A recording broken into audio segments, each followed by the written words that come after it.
Hi, Hi, Andrew. This is Trevor Coleman, Zoo Baseball graduate assistant. I've been helping Hunter. You've seen me around the hitting experience.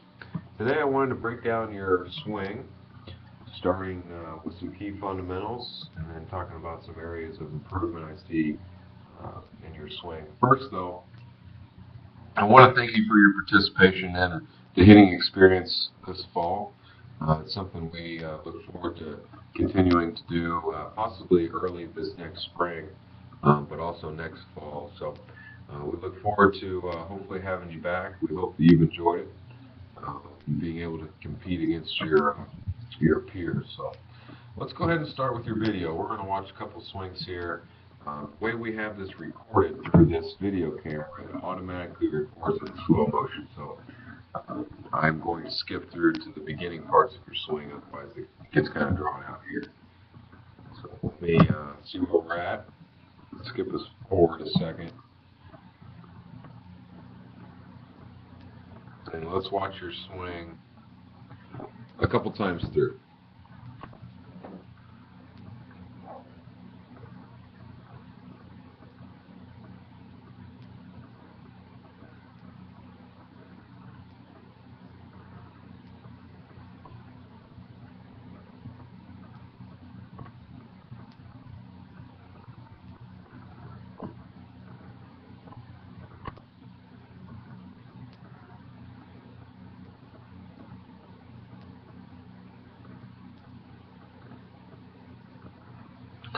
Okay, so going into the breakdown of your swing, I want to emphasize some positives. There are quite a few of them. When we look here, I'm just going to use the scroll bar to take us frame by frame. So let's forget about our lower body for a second. I want to highlight how great our upper body is. So we get from this spot right here when we land right there, and how our upper body, and what I mean by that is our shoulders and our hands work independently of our body, is a very mature concept that we seem to have handled, whether naturally or something you've been taught. But it's a great thing and something that's going to really come in handy for you as you get older in your career. So what I really mean by this is, as we go to look, watch how your hands, they're highlighted with those white batting gloves, really work the inside of this baseball right in front of your chest. Looks great. Let me back it up.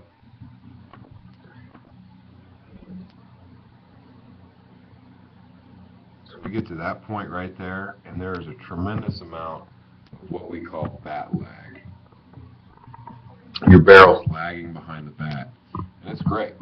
So when we get to contact, we're able to pop our hands and allow the hands to really work through the baseball. Let me go ahead and play this. Just like that. Okay? So from where our hands were back in here, all it took was the uncoiling of our hands to go. As long as we maintain good direction with those hands, and I'm talking back straight up the middle, strictly direction here, we're going to have the best chance to be successful and consistently make contact, hard contact with the baseball. Let's rewind this thing and let's talk just for a split second about not for a split second actually, I kind of want to harp on it a little bit because you're so close with every other part of your swing. But the thing I'm really scared about for you is the consistency in which we're able to be accurate with the barrel. And their hands are so good that we have some real potential. The thing I'm concerned about is the ability for us to be on time if we're going to allow that. What I mean by that, because underarching thing here is our lower body. So our feet and our lobe, we have the double tap, which I'm sure you know about. But it's somewhat out of control. And so what I want to look at here, I want to look at this back knee, and then I will highlight it when we get to it for the front foot. So you get to this thing right here. This is an extremely unathletic position that we're in. double tap, double toe tap that a lot of guys have, is real short, typically. You see some major leaguers with a pretty short toe tap. Not so big of out of control move. It allows us, it hampers our ability to be on time with this one. So let's look at your front foot and your back knee.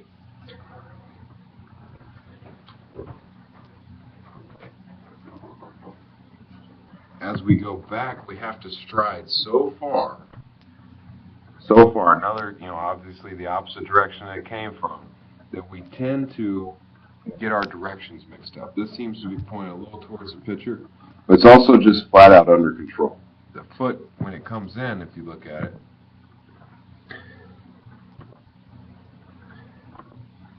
even our heel gets kicked out. So if we had to make a split-second adjustment to get on time with the baseball, we are not a very good position to be able to do it. It's just inconsistent.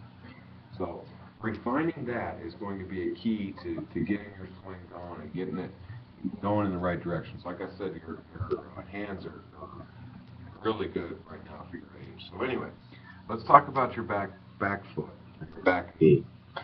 In order for us to properly carry momentum through the baseball, we need to maintain a couple of different angles. And this is a little exaggerated. Well, actually, oops. This is going to look weird, but I'm going to show it to you when we get talking about some other players.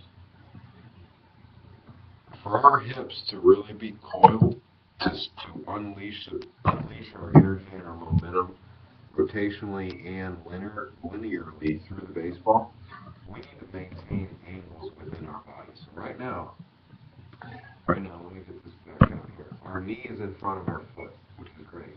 Okay, and we need to maintain that posture. And when we load, what we're going to do is slide these hips back, and it's going to create this angle demonstrated by this line right here.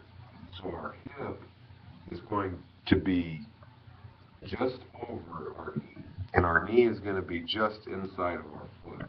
So let me go ahead. We're going to run out of time here. As this gets played back, you'll see that we tend to arch out our back knee. That is very inefficient for the energy and momentum transfer that is about to take place. So from there, we have to generate it all ourselves instead of using leverage to help us. In part 2 of the video analysis, I'm going to compare you to one major league swing. I'll be back in a flash. Thanks.